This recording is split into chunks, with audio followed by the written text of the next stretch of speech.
వైఎస్ఆర్ జిల్లా మైదుకూరులో Anakapalli BJP MP CM Ramesh నాయుడుకు మైదుకూరు భారతీయ జనతా పార్టీ కన్వీనర్ మాచన్నూరు సుబ్బరాయుడు ఆధ్వర్యంలో ఘనంగా స్వాగతం పలికారు.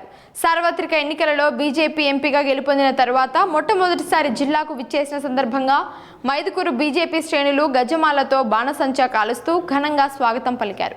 ఈ కార్యక్రమంలో మైదుకూరు బీజేపీ యువ నాయకులు కసెట్టి నరేష్ బాబు పాల్గొన్నారు. అయితే ఈ స్వాగత కార్యక్రమంలో కూటమిలోని టీడీపీ, జనసేన నాయకులు పాల్గొనకపోవడం విశేషం.